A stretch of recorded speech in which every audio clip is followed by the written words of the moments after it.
तो अब विष्णु ब्राह्मण बन के गए हैं और ब्राह्मण बन के जाकर शंखचूड़ से भिक्षा मांगने लगे।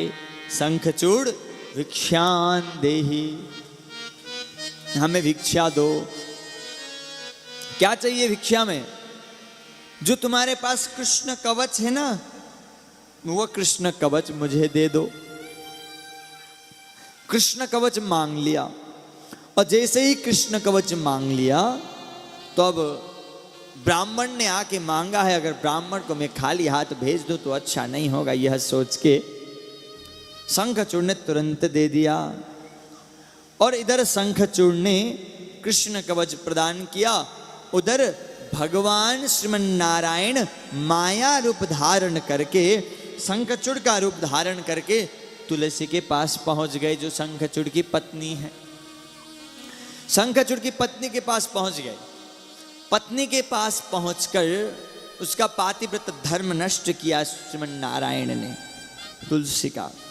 और जैसे ही पतिव्रता धर्म नष्ट हुआ, इधर शंखचूड़ का वध हो गया। और शंखचूड़ का वध हुआ, उधर पता चल गया तुलसी को कि यह तो नारायण है, यह तो छलिया हैं, यह तो विष्णु हैं जो सबको छलते हैं। आज मुझे भी इन्होंने छल लिया। जब पता चला, तुलसी को अत्यंत क्रोधित हो गई तुलसी और भगवान नारायण से कहने लगी, हे नारायण,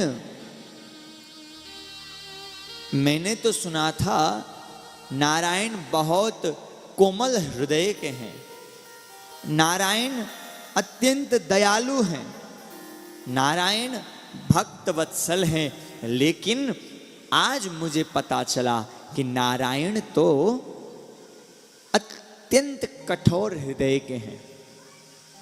नारायण, जो तुम्हारा मन है ना, वो पत्थर समान है। तुम कोमल हृदय के नहीं हो। और तुम्हारे भक्त तुम्हें दयालु दयालु कहते हैं ना, मैं तुम्हें कभी दयालु नहीं कहने वाली, क्योंकि तुम दयाहीन हो। मैं तुम्हें श्राप देती हूं। पाषाण सदृशस्त्वं च दयाहीनो यतः खल, तस्मात् पाषाण रूपस्त्वं मच्छापेन भवाधुना। नारायण, तुम्हारा जो दिल है वो पाषाण सदृश, पाषाण समान है, पत्थर के समान तुम्हारा दिल है। और तुम दयाहीन हो। तुम्हें दया नहीं आई। मैं अबला स्त्री जो पतिव्रता धर्म में रहती थी, तुमने मेरा धर्म नष्ट किया, तुम पे दया नहीं आई। तुम तो खल हो। मैं तुम्हें श्राप देती हूं नारायण, तुम पत्थर बन जाओ। तुम्हें मैं पत्थर बनने का श्राप देती हूं। मेरे श्राप से तुम पत्थर बनोगे। यही श्राप के कारण भगवान पत्थर बन गए, जिसे हम सालग्राम कहते हैं। सालग्राम भगवान की जय हो। सालग्राम बन के भगवान गंडकी में निवास करते हैं। और भगवान ने कहा, तुलसी, तुमने हमें श्राप तो दिया, हम श्राप स्वीकार करते हैं, लेकिन जो मेरा दिल है, ये दिल तुम पे आ गया है, इसलिए मैं भी तुम्हें आशीर्वाद देता हूं। अगर मैं सालग्राम बन के पत्थर बन के आऊंगा ना, तो जिस नदी में मैं पत्थर बनूंगा वो नदी तुम बनोगी। भगवान ने कह दिया। तो ठीक है, तुलसी ने भी स्वीकार कर लिया। तो तुलसी मैया गंडकी बन के आ गई, कृष्ण गंडकी, जो नेपाल में है। नेपाल विश्व का एकमात्र ऐसा देश है जहां सालग्राम भगवान मिलते हैं।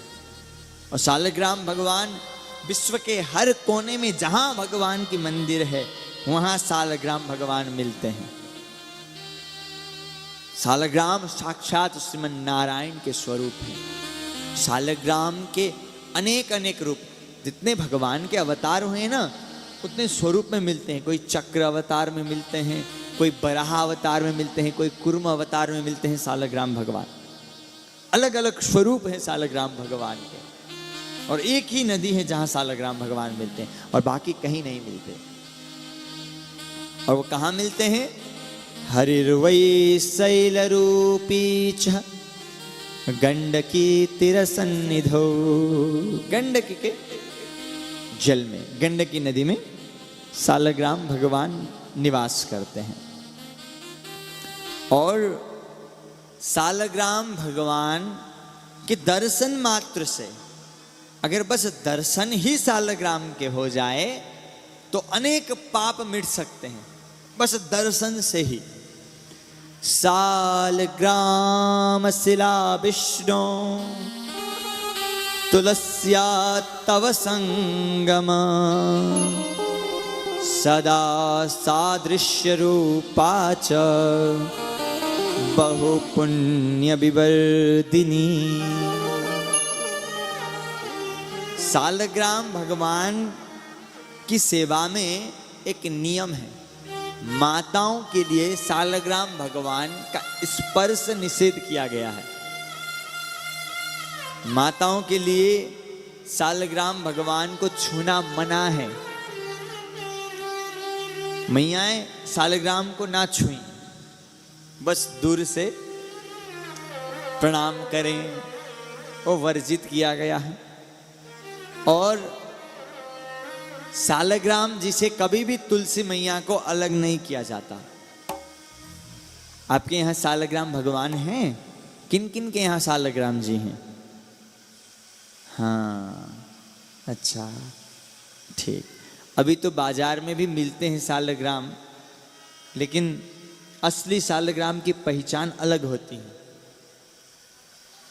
सालग्राम भी बना के आर्टिफिशियल रखने लगे हैं,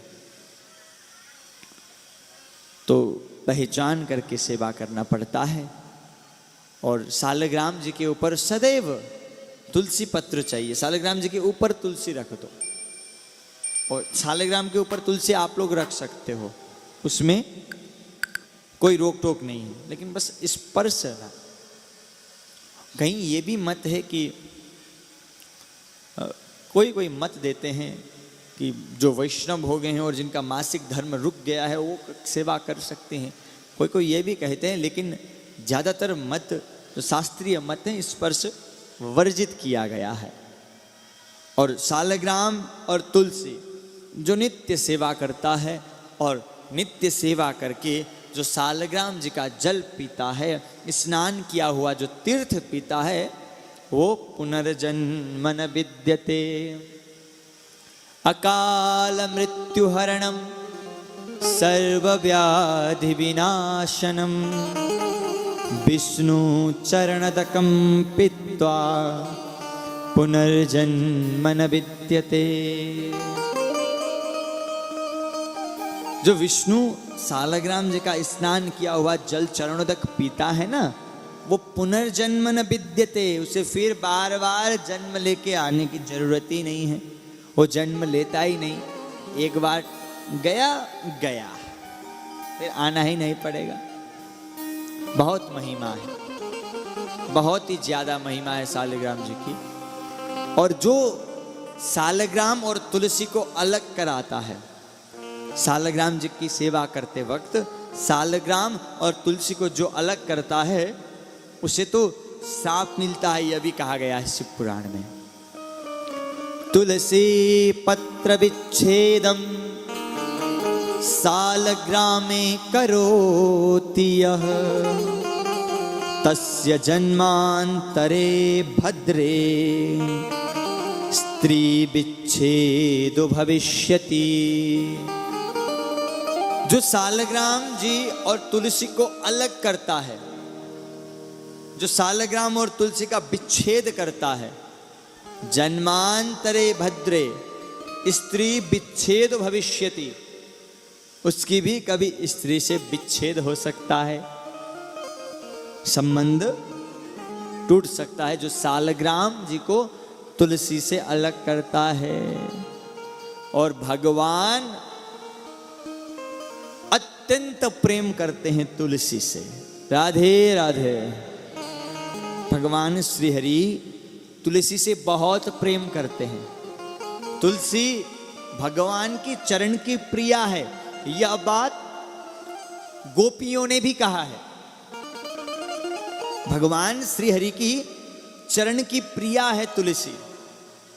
प्रमाण गोपियों ने भी दिया है श्रीमद् भागवत जी में 10वें स्कंद में।